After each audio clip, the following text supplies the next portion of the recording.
안녕하세요. 김아람입니다. 이번 강의에서는 개척단이 서산 외에도 전국적으로 이루어지고 있었음을 살펴볼 것이고요. 이 사건이 어떻게 알려지게 됐는지, 그리고 여전히 남은 과제는 무엇인지 짚어보려고 합니다. 한국 전쟁 후에 혼혈아동, 고아, 불황아의 이야기를 정리하면서 마무리하도록 하겠습니다.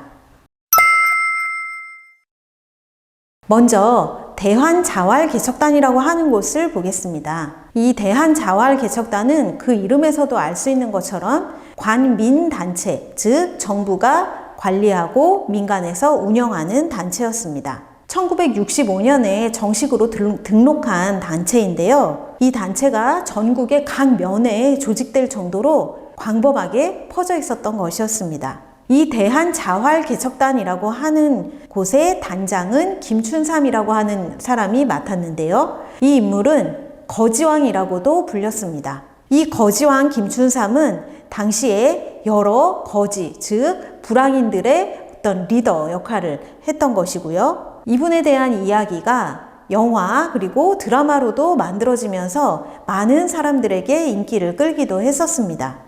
이 대한자활개척단이 실제로 어떠한 작업을 했는지에 대해서는 김춘삼의 기록 외에는 많은 기록들을 찾기가 어려운데요. 아마도 농지개간이나 간척 등의 일부 사업도 했을 것으로 추정은 할 수 있습니다.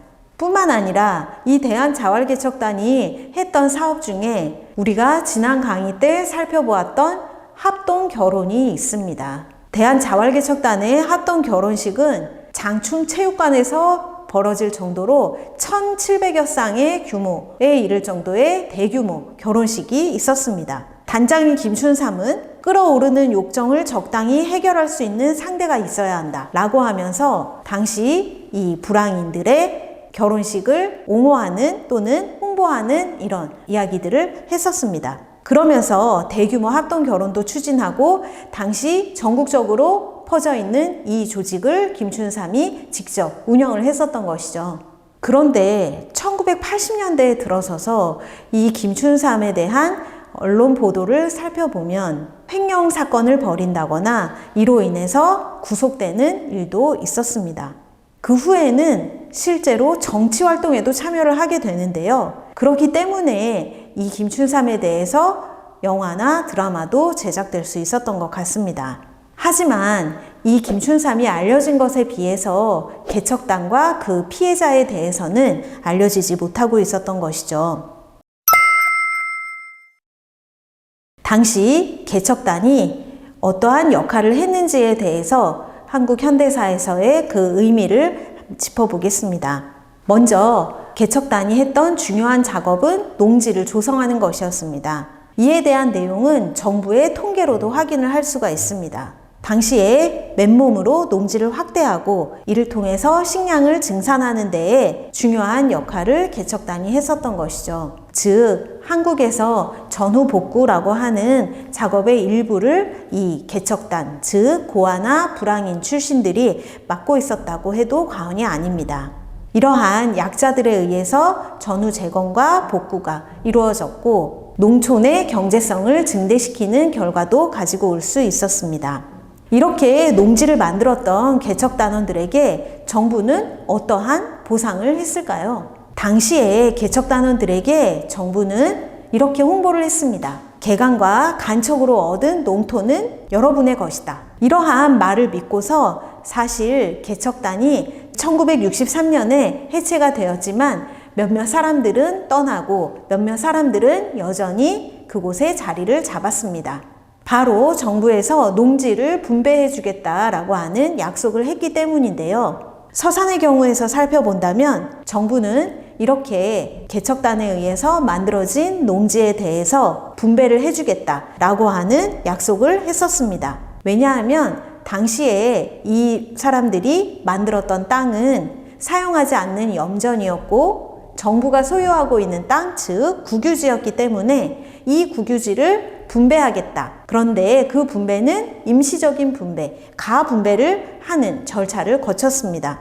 그런데 이 가분배를 받았던 개척단원 입장에서는 당연히 자기 땅이 된 것이라고 생각할 수 있었겠죠. 그런데 사실 이들의 기대와 달리 이 가분배된 땅에 대해서 실질적인 소유권이 인정된 것은 아니었습니다. 즉, 등기를 하지는 않았던 것이죠. 그래서 개척단원들의 입장에서는 정부가 이미 약속을 한 것을 지켜야 한다라고 주장하기도 했었고요. 1968년에 관련한 법이 만들어지기도 했었는데요. 이렇게 조성한 농지에 대해서는 실제로 농토를 만든 사람들에게 분배를 해야 한다, 분배를 할 수 있다라는 법도 만들어졌습니다. 그런데 그 법이 실제로 운영되지 못한 채 폐기되고 말았죠. 그러다 보니까 정부에서는 이 땅의 주인은 여전히 국가다라고 하면서 농민들에게 이 땅에 대한 대가를 오히려 요구하게 됩니다. 그래서 그 땅에서 정착을 해서 농사를 계속 짓고 있는 사람들의 입장에서는 정부에 소장료를 내야 되는 상황이 되었던 거죠. 그 시간이 수십 년간 이어져서 2010년대까지 오게 되었습니다. 그 과정에서 개척단 출신이었던 농민이 된 많은 사람들은 그 억울한 사연에 대해서 정부에 호소를 했습니다. 그리고 정부에게 소장료를 내는 것은 부당하다는 소송을 제기하기도 했습니다. 그렇지만 결과는 농민들의 패소였죠. 그러다 보니 정부는 이 판단을 근거로 해서 그렇다면 정부가 농민들에게 땅을 팔겠다라고 하는 제안을 하게 됐습니다. 그것이 2012년, 13년 무렵의 일이었습니다. 이에 대해서도 농민들은 그렇다면 아쉽긴 하지만 정부로부터 땅을 사는 방법밖에 없겠구나 라고 생각을 했었던 것이죠. 그 당시에도 개척단 안에서 어떤 일들이 벌어졌는지, 어떠한 인권 침해가 있었는지, 정부는 그것을 왜 묵인하거나 또는 방조하고 있었는지에 대해서는 밝혀지지 않았습니다. 그러던 중에 이 개척단의 진실이 밝혀지는 과정이 시작되었습니다. 바로 2010년부터 그와 관련한 논문이 발표되기도 했고요. 2012년에는 처음으로 피해자분의 구술, 인터뷰가 국사편찬위원회에 의해서 이루어지기도 했었습니다. 그로부터도 몇 년의 시간이 또 지났는데요. 2018년이 되어서야 드디어 피해자분들이 직접 목소리를 내게 되었습니다. 이 시기에는 박정희 정권이 가지고 있었던 문제점들에 대해서 여러 가지 측면에서 폭로가 이루어지고 있던 시기이기도 했습니다. 개척단 문제에 대해서도 여러 언론사에서 관심을 가지기도 했고 다큐멘터리 영화가 만들어지기도 했습니다. 그러면서 피해자분들도 오랫동안 말하지 못했던, 숨겨왔던 과거의 일들에 대해서 이야기할 수 있었고 함께 모여서 정부에게 목소리를 내기 시작했던 것이죠. 이분들이 원하는 것은 하나는 진실 규명에 대한 것이었습니다. 앞서 우리가 살펴본 것처럼 정부의 기록으로나 또는 당시에 나왔던 언론의 보도만으로는 실상을 전혀 파악할 수가 없습니다.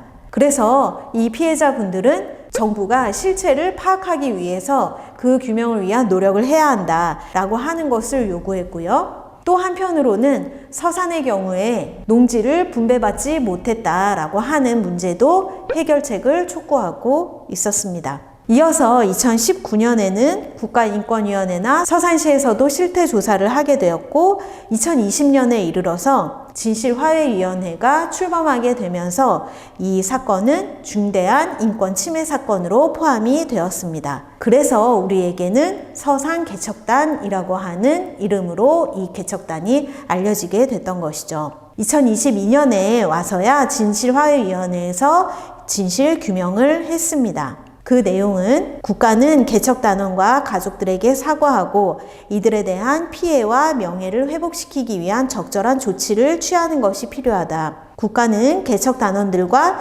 정착지 주민들의 지속적인 노동력이 투입된 결과로서 당시의 폐엄전이 현재의 경작지로 토지 가치가 상승 변경되었음을 볼 때 보상, 특별법 제정 등의 적절한 조치가 필요하다라는 내용의 진실규명이었습니다.